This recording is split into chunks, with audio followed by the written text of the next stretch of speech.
I'm Kathleen, and I make videos for parents on how to have the modern day sex talks. And this week on the video podcast, I want to introduce you to Alexis Blake. Alexis is sharing her feelings, experiences, and opinions on YouTube and TikTok. In her personal daily vlog style of content, she talks openly about what it's like to live with gender dysphoria and shares the highs and lows of transitioning. She's a transgender content creator who is using her platform to metaphorically pull back the curtain and expose her daily life in order to create more awareness and understanding around what it means to be transgender. She's quickly grown a following of supporters who tune in daily because of her authenticity and charisma.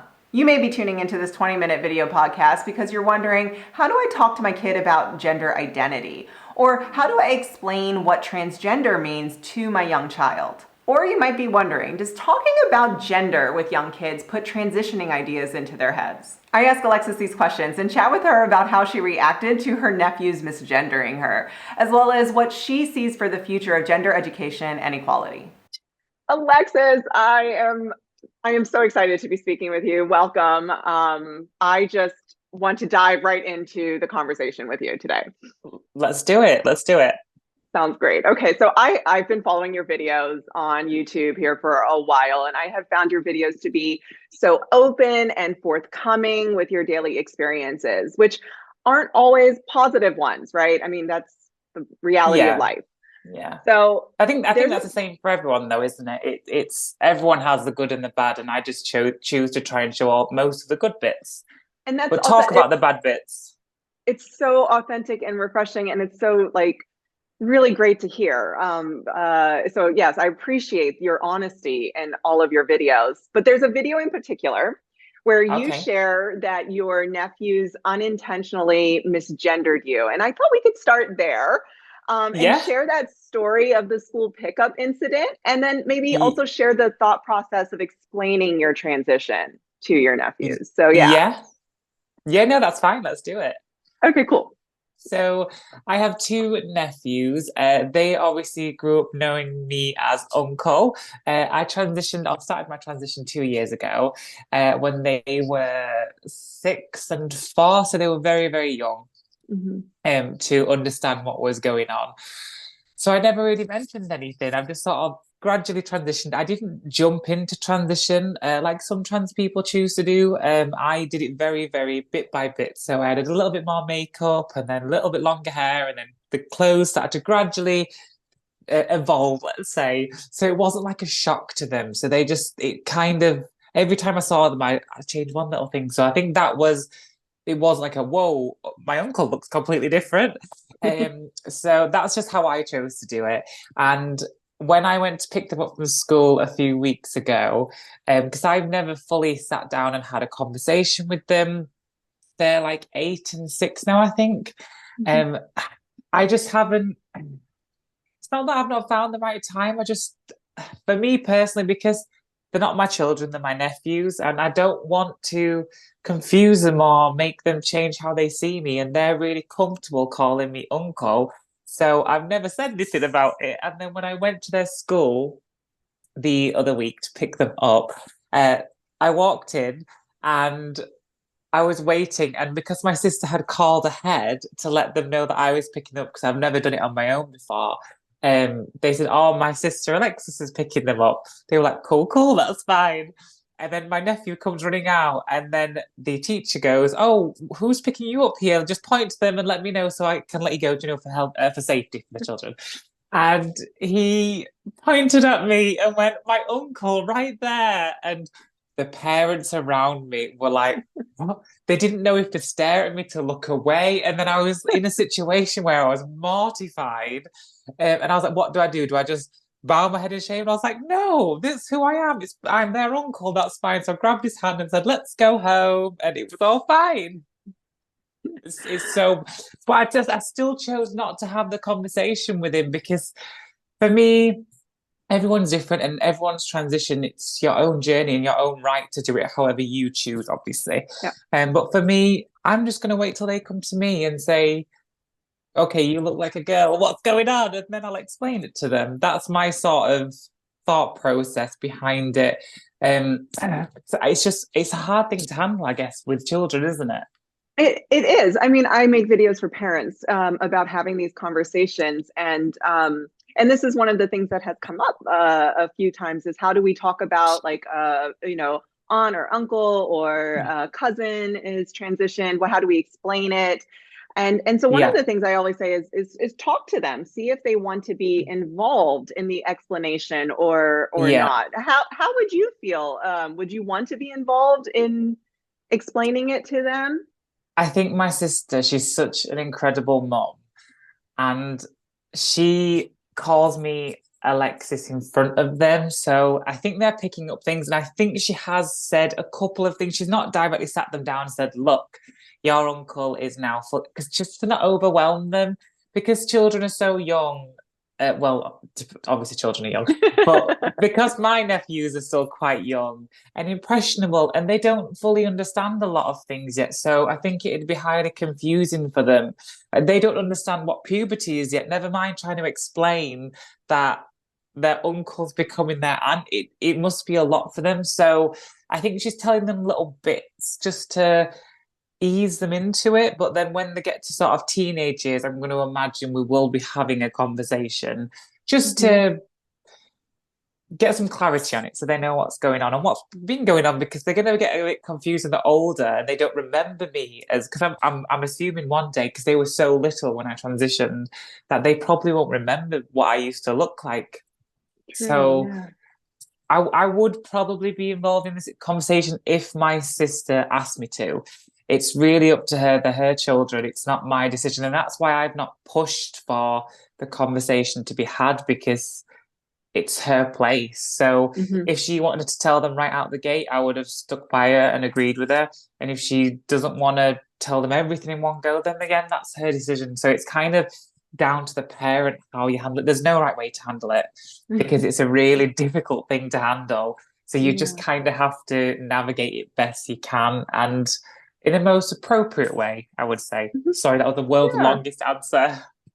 No, it's absolutely fine. No, I think this is one of the things where a lot of parents, because I make videos for parents on how to have the modern day sex talks. And one of the questions Yeah, that parents struggle with is around this topic of gender identity with their yeah, child. And currently, the research shows that children around the ages of 3 to 6, right, will yeah, begin to express and vocalize their gender identity. So they have this concept yeah. of gender around this age and they can vocalize it.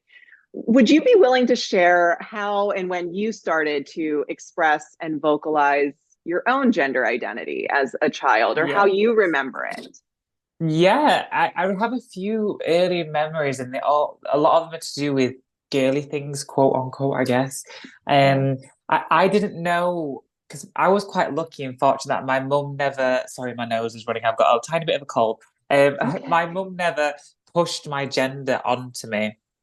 She never was one of those parents that was like, you're a boy, you have to play with boy things, you can't cry. I was very lucky in that sense. So I'd walk into a toy store and be like, oh, Barbie, that's pink. I love that. I want it. And I would be allowed it. So it was very odd for me then when I went to school with a doll and people were like, that's weird. So when I was young, I think I was about 5 or 6. I'd want my nails painted. I'd want to play with my mum's hair. I'd want dolls. I'd put on my mum's shoes and clothes and makeup. But I didn't know what gender was then. I didn't realize there was a difference with boys and girls until I hit sort of puberty. And that's when I was like, oh, this is not what I expected. This is not what I want. What is going on? And that's when I Mhm. really started to figure out I was different, and my gender in here didn't match the changing body that I had. But again, we were going back to like the early millennium, so there wasn't a lot of conversation out there, especially coming from a Yeah. rural countryside village. Like you barely saw any gay people, never mind a trans person. So I didn't have a clue what trans was until I sat on Mhm. my computer one night, and like my old computer, I was like, I feel like a girl, but I'm a boy. And then an article popped up of a trans girl who transitioned in Germany, and that's how I found out about it. But I think having the conversations with children is definitely needed. It just needs to be in a very sensitive way to not overwhelm them, because it could be a lot for them to sort of understand and learn.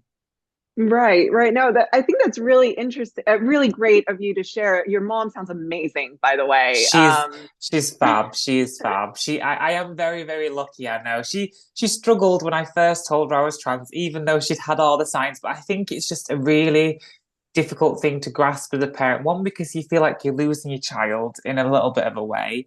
And her main part of finding it so difficult was that she knew my life was going to be harder.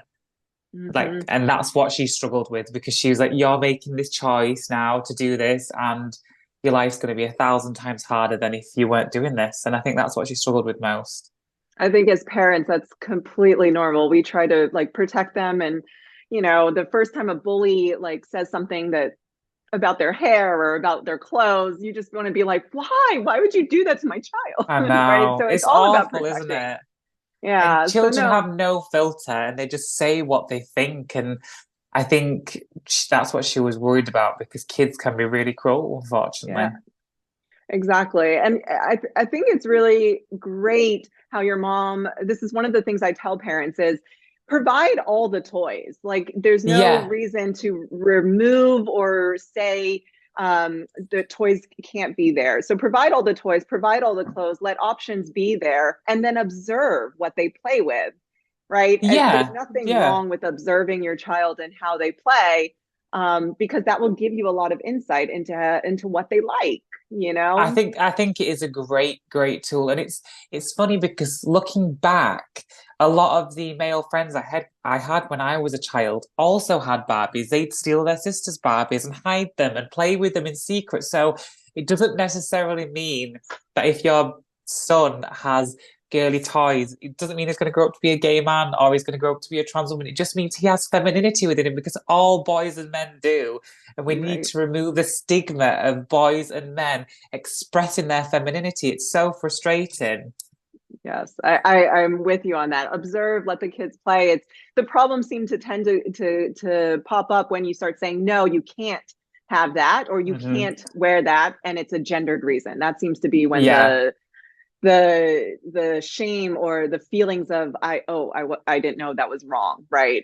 yeah, Happen for children. So I know you're based in the UK and yeah. I'm here in the US. But here in the US, I'm not in Florida, but specifically Florida, there Mm, has been a lot of book banning in children's libraries. And yeah, there nowadays, like you said, there's a lot more gender inclusive children's books available, more now so than when I was growing up. But there are yeah. a lot of parents who feel that these types of books put ideas into kids' heads. So, what would you say to a parent who thinks reading a book with a transgender character is going to make their child confused? I don't think it's going to make them confused. I think it's just opening a door to understanding the world at an earlier age. And I think that is so key to become an open-minded person. If you close that door and don't allow them to see all the different types of people out there, then they're going to grow up narrow-minded and they're also going to grow up with shame and denial, which is what I did effectively because I knew I was trans at 15 and it took me 12 years to finally get the courage to do it. And my life would have been so different if I would have done this 12, 13, 14 years ago. I could have passed easier. I wouldn't need as many surgeries. So it's not going to push them into anything. I think it's just going to show them that the world is full of so many types of people. And that's what makes it amazing and beautiful and interesting that we're not all the same, because that would be really boring if we were. Exactly. I love that you said that. And it's so true. I mean, I showed my daughters a picture of you, actually, one of your videos. And I said, hey, I'm going to talk with Alexis tomorrow. And they were like, oh, that's cool. What are you guys going to talk about? And I was like, well, I've explained transgender to them. Yeah. So they're in the 5 and 7 age range. And so I've explained it to them. And they were like, oh, okay, and that was it. Like they were just Yeah. like It's not only moving just a on. little thing, like they're not going to think too deep into it. But then, if the very small chance that in 5 years they start to question their identity, they know, oh, mum spoke about this before. And she said it was kind of okay. Maybe I'm Yeah. okay. And it just makes that it's so much easier, and they're going to be so much happier if we just have these little chats here and there. Like my nephew, the older one, said to me the day he is clicking on now. This was after I spoke about him calling me uncle. I saw him and he was like, are you looking a bit more girly? And I'm like, maybe, maybe not. He's like, you got that black stuff on your eyelashes. You look more girly. I was like, oh, thank you. That's nice. He was like, okay. And that was it. And that was his sort of processing in that moment. And that's fine by me. Yeah, I think that's what the processing. It's just like, okay, so that's another person, because at a young age, I actually think it's very helpful and beneficial to explain the different types of people. I explain gay, I explain transgender, and I've even explained drag queen to them, and they were just like, okay, that looks like a lot of fun. Like dressing It up looks looks super fun. amazing. You kind of mentioned this. You transitioned as an adult and were able to Yeah. receive the gender affirming care that helped you through the process. What do you think would have been helpful to you personally if you had heard from your parents, if you had heard them talking about gender identity um, growing up? Do you think that would have helped you maybe transition earlier, or do you think it may have made you, I don't know. How do you think if Yeah. your parents would have talked about it earlier? Yeah. I think it's a really hard one to say if I would have transitioned earlier. It's a very difficult thing to do and it takes a lot of courage, I guess. But I know for sure that if I had heard a couple of conversations, if I'd seen someone on TV, on a TV show, if I'd have read a book with someone in that was trans, it would have made me accept myself in a more comfortable way. Mm. And the way that I accepted myself, well, I didn't for a very long time. It was pure shame. I felt dirty and gross and wrong and disgusting, and like I was doing something punishable. And I spent about 6 months transitioning at home in private with no hormones when I was about 14, 15-ish, with wigs and clothes. And me and my best friend tried out a new name, and she was one of the first people I told, and there was just no judgment there. And that was a beautiful thing in itself. There was no sort of questions like funny looks. It was like, okay, that's cool. Um, but then I started to see a therapist, and I was on the route to get hormones, puberty blockers, and um, estrogen. And I was going through all the medical hoops that you have to jump through because people don't understand as well. It's so difficult to get hormones. And that's what I think they're doing in America. They make it look like they're just throwing puberty blockers to children like Smarties. And they're not. They're really not. You have to go through Yeah. so many psychological evaluations to get on them. But then I just felt this shame, and my family were worried how the world was going to perceive me. And I just put it all in a drawer and walked away from it for 12, 13 years. But I think if I'd have had those conversations, if I'd have heard them, if I'd have seen more visible, trans, beautiful people, that I would have accepted myself easier and it wouldn't have taken me so long to get to where I am now. Oh, as a parent, as a mom, like I mean, I think we all want what's best for our kids, and to hear that you struggled so much just accepting yourself, I mean, that's the last thing I want my kids to endure, you know. So I think it's really, I appreciate you sharing that because we're not putting ideas into kids' heads when we talk about these things. We're literally giving them information, and if they are in that percentage of individuals who's um, questioning their gender identity, it's going to help them to be able to speak Yeah, up. It's not going to convince them to change if they're not already having those feelings no. inside already. And there's nothing wrong with a bit of experimentation. If you've got a 8-year-old boy who wants to put a dress on one day and dress up like Elsa, that's fine. It's allowing them, because that's another, sorry, I'm kind of going off topic here, No, but it's okay. male suicide is really high. And a lot of that is because they have so much pride and shame with money and femininity and expressing themselves. So if we allow children to just be themselves, whatever that may be, when they're older, they will find so much more joy and happiness, if that kind of makes sense. No, it totally does. It totally does. I think the boxing, the labeling, it can be very difficult, but also the just the understanding. I talk with my kids about gender stereotypes, expressions, gender roles all the time. And these were conversations that I never had until I was in university women's studies Yeah, classes, you know, and yeah. yeah. So I yeah, Thank you for sharing that. No, it's Um, okay. so I know we're almost ready. We're kind of almost running out of time, but Sorry. no, no, no. I want to ask one more question. One more question. Okay. Would your piece of advice be to a parent who is hesitant to explain what transgender means to maybe their 7, 8, 9, 10 year old? I think for me, it's just going to make their life a little bit easier if they have an understanding at a younger age. Kids are sponges, they learn everything. So if you just gently, I'm not saying push the information in the face because that's not helpful, but No. just gently give bits and bobs of information so they can get a sense of different types of people and how the world works. And when they grow up, they're going to grow up to be a lot more empathetic and Mm-hmm. understanding and kinder. And that is what's going to make the world more beautiful and amazing to live in rather than full of judgment. And it's not going to push them into any way. All of the world told me that this is wrong and I shouldn't do this, and I've still done it anyway. So kids are going to find their root in whatever gender, sexuality, however that may fall. They will find that root either now or later down the line. And if we have these conversations younger, it's going to be a lot more comfortable and it's going to be a lot Mm-hmm. easier. They're going to be a lot happier within themselves by finding it earlier. If that kind of answers your No, question. that is so perfectly put. I really, Thank yeah, it's you. beautiful. It's really, really beautiful.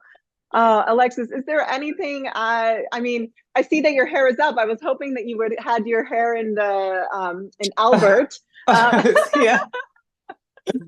It's not been washed in about 6 days. I'm not gonna lie to you. That's why Albert's on the side and it's all slicked up. Do you know How what? are That's the one hair? thing I've learned since I've transitioned and having long hair, washing it and styling it to pain. I missed my short hair because I could just wash and go. It was amazing. But now it's so much effort.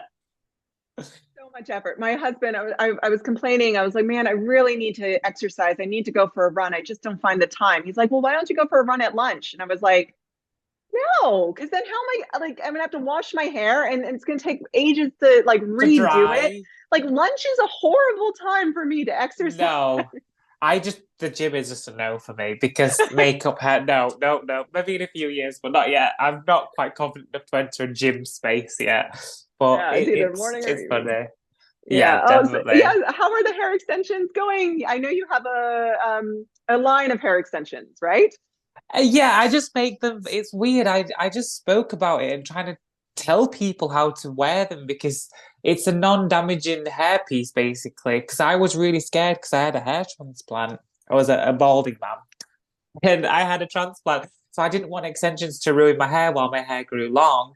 So I made something that's kind of like non-damaging, and I spoke about it on TikTok to help Yeah. other trans women and women with PCOS and suffering from menopausal hair loss and pregnancy hair loss because I didn't realize how common it is in women. Oh my I was God. like, this thickens your hair, it makes you feel beautiful. Here's how you make it. And everyone was like, no, you need to make it for us. So it's going okay. I've sold a few, and it seems to be making people feel good. And that's I never set out to sort of make that into a venture. It was just I hope this makes you feel beautiful because what makes me feel good as well. When people say this makes me feel so incredibly amazing, I'm like that's amazing as well. That's awesome. Well, I will put a link to it and the video Thank where you, you talking about it in the description. So, thank you. um, yeah, no, I am so thrilled. I look forward to watching you and Liam, and I cannot wait to see the whole wedding process. I know you're engaged, but Fingers we haven't spoken. crossed next year. You All got the right, I scoop. No one knows that. can't wait to see it all. So yeah. Um, so yeah, I want to just say thank you so much for being on my video podcast. I look forward to watching your videos, and I have linked all of your TikToks, YouTubes, everything Oh, thank in the you. description. I would absolutely 100% love to do this again. You are so sweet and amazing, and you sound like an incredible mom as well. So thank you for that. Thank you. Thank you. All right. Right.